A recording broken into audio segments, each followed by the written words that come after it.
इथून पुढे आपल्याला काय करायचं आणि काय नाही याचं मार्गदर्शन आपल्याला आपले लाडके नेते राजकुमार शेटे करणार आहेत.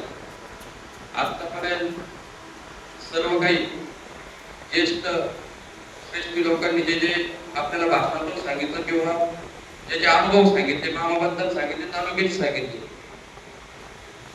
ते सर्व काही खरे आणि घडेल घटना अनुभव घेतलेले लोकांनी ते अनुभव सांगितलेले. असे भरपूर काही अनुभव आहेत की जे लोकांना हे आज 10 वर्षापासून या दोन आजी पदाधिकाऱ्यांपासून जो त्रास चालू आहे, हा त्रास फक्त ज्यांनी अनुभवला, ज्यांना झालं त्यांनाच माहिती.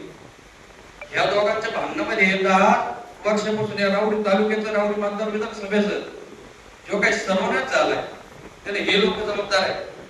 आणि ह्याच अपुऱ्या गोष्टी आपल्याला भरून काढण्यासाठी आपल्याला भाऊंना विधानसभेपर्यंत पाठवायचंय. जास्त काही नाही. आता मध्यंतरी भाऊ कारखान्याबद्दल जो काही पाऊल उचललेला आहे भाऊंनी, तो चांगल्यासाठी आणि शेतकरी वर्गासाठी उचललेला आहे.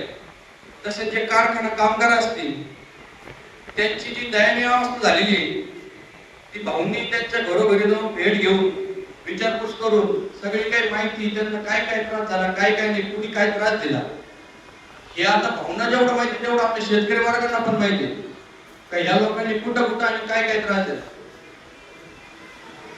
यांचे कारखानदारीचे व्यवसाय, यांच्या कारखानदारीचे गाळप असतील, काही टक्केवारी कमी होत असतील, त्यांनी गोरगरीब शेतकऱ्यांना यांचे ऊसाला तोड देण्याबद्दल भाऊ यांच्याशी ठराविक कार्यकर्ते 5-5 गावात त्यांना विचारल्याशिवाय गोरगरीब शेतकऱ्यांना तोडी भेटत नाही ऊसाच्या.